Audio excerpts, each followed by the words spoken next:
Hello everyone, welcome to Think Easy Maths channel. இன்னைக்கு நம்ம 12th standard Maths chapter 2 complex numbersல exercise 2.7 ஓட 5th sum பார்க்க போறோம். Question பாருங்க. If cos 3a plus cos 3b plus cos 3 gamma equal to 3 cos of alpha plus beta plus gamma, அதாவது இதை நம்ம கண்டுபிடிக்கணுமா எந்த கண்டிஷனை வச்சு if cos alpha plus cos beta plus cos gamma equal to sin alpha plus sin beta plus sin gamma equal to 0வா இருந்தா அப்போ நம்ம என்ன பண்ணலாம், let alpha equal to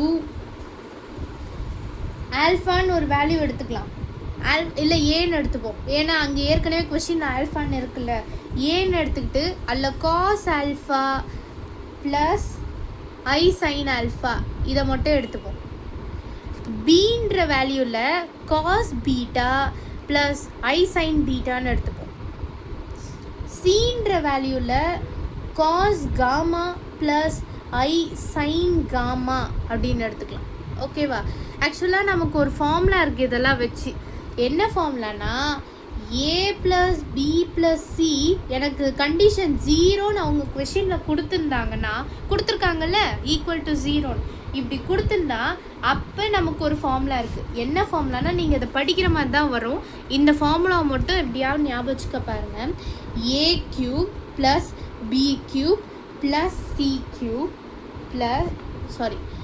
equal to 3abc. இதுதான் ஃபார்முலா. ஓகேவா? a cube plus b cube plus c cube equal to 3abc. அப்போ நம்ம என்ன செய்யலாம், நம்ம அதை எழுதிக்கலாமா? இப்போ நான் என்ன செய்கிறேன், நான் இந்த மாதிரி ஃபுல்லாக எழுதிட்டுருக்கேன். நான் உங்களுக்கு சொல்லித்தரனால நான் ஷார்ட் ஃபார்ம் யூஸ் பண்ணுறேன். நீங்கள் எக்ஸாமில் இதை யூஸ் பண்ணலாம், உங்களுக்கு மார்க் கொடுப்பாங்க. பட் நீங்கள் இந்த மாதிரி ஃபுல் ஃபார்மில் எழுதுறது அது பெட்டர். ஓகேவா? Cos alpha plus I sign alpha நான் இப்போ எப்படி எழுத போகிறேன்னு தெரியுமா? இதில் இருக்க சியும் இதில் இருக்க ஐயையும் இதில் இருக்க எஸ்ஸையும் எழுதி ஆல்ஃபான்னு போட்டுக்க போகிறேன். இப்படி தான் நான் உங்களுக்கு ஈஸியாக சொல்கிறதுக்கு யூஸ் பண்ணிக்க போகிறேன். அப்போ ஒரு நிமிஷம், cos alpha the whole cube plus cos இங்கே என்ன ஒரு ஆல்ஃபாக்கு பதிலாக beta the whole cube plus cos gamma the whole cube equal to 3 into, இப்போ தான் நம்ம என்ன செய்யணும், கேர்ஃபுல்லாக போடணும். காஸ் இன்ட்டு எல்லா வேல்யூ மல்டிப்ளை பண்ணும்போது அதுக்குள்ளே இருக்க டீட்டா வேல்யூ மட்டும் என்ன பண்ணணும், ஆட் பண்ணணும். அப்போ alpha plus beta plus gamma plus I sine into alpha plus beta plus gamma. ஓகேவா? ஓகேவா? இப்போ நம்ம அடுத்து என்ன பண்ண போகிறோன்னா alpha cube plus beta cube plus gamma இந்த மாதிரி கொடுத்துருக்கிறது தான் நம்ம இப்படி மாற்றிருக்கோம் இல்லையா? அப்போ நம்ம இதை இன்னும் மாடிஃபை பண்ணுறது எப்படி பண்ணலாம் அப்படின்னு பார்த்தோன்னா, இந்த விஷயத்தில் ரொம்ப கேர்ஃபுல்லாக இருக்கணும். என்னன்னா, இப்போ காசை மட்டும் நான் உள்ளே அந்த கியூபை உள்ளே எடுத்துக்கிட்டு காசை மட்டும் எடுக்க போகிறேன். இது எப்படின்னா நம்ம 2.8 டிஸ்கஸ் பண்ண வேண்டிய ஒரு ஸ்டெப்பு. அப்படி என்ன தான் அதில் பண்ணுவாங்கன்னு கேட்டிங்கன்னா, இந்த பவரை உள்ள ஒரு டீட்டா கூட எடுத்துப்பாங்க. எப்படி நான் இப்போ சொல்கிறேன் பாருங்கள். காஸ் இப்போ நமக்கு அதான ப்ரூவ் பண்ண சொல்லியிருக்காங்க. ஒன்று உங்களுக்கு ஞாபகம் வந்துச்சுன்னா அப்படி பண்ணி எழுதுங்க, இல்லைனா உனக்கு கொஷின் என்ன கொடுத்துருக்காங்களோ அப்படியே எழுதி ஹென்ஸ் ப்ரூவ்டுன்னு போட்டுரு. ஓகேவா? ஒன்றும் கிடையாது, இந்த பவரை உள்ளே கொண்டு போகணும். இதை பேர் பயோனாமியல். நம்ம 11th ஸ்டாண்டர்டில் ஃபிசிக்ஸில் படிச்சிருப்போம்.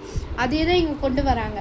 ஸோ காஸ் 3 ஆல்ஃபா ப்ளஸ், இப்போ காஸ் மட்டும் எழுதுகிறேன், காஸ் 3 பீட்டா ப்ளஸ் திரும்ப 3 காமா கொண்டு வரேன், cause 3 gamma plus I into sine 3 alpha plus sine 3 beta plus sin 3 gamma equal to 3 into cos alpha plus beta plus gamma plus I sin into alpha plus beta plus gamma.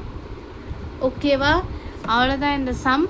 அப்போ hence ப்ரூவ்டுன்னு சொல்லி அவங்க ஷோன்னு சொன்னாங்க, அதனால் நான் என்ன போட்டுக்கிறேன், hence prove. அவ்வளோதான் இந்த சம்மில் ஏதாவது டவுட் இருந்தால் கமெண்ட் பண்ணுங்கள். மறக்காமல் நம்ம திங்க் ஈஸி மேக்ஸ் சேனலை சப்ஸ்கிரைப் பண்ணுங்கள். தேங்க்யூ.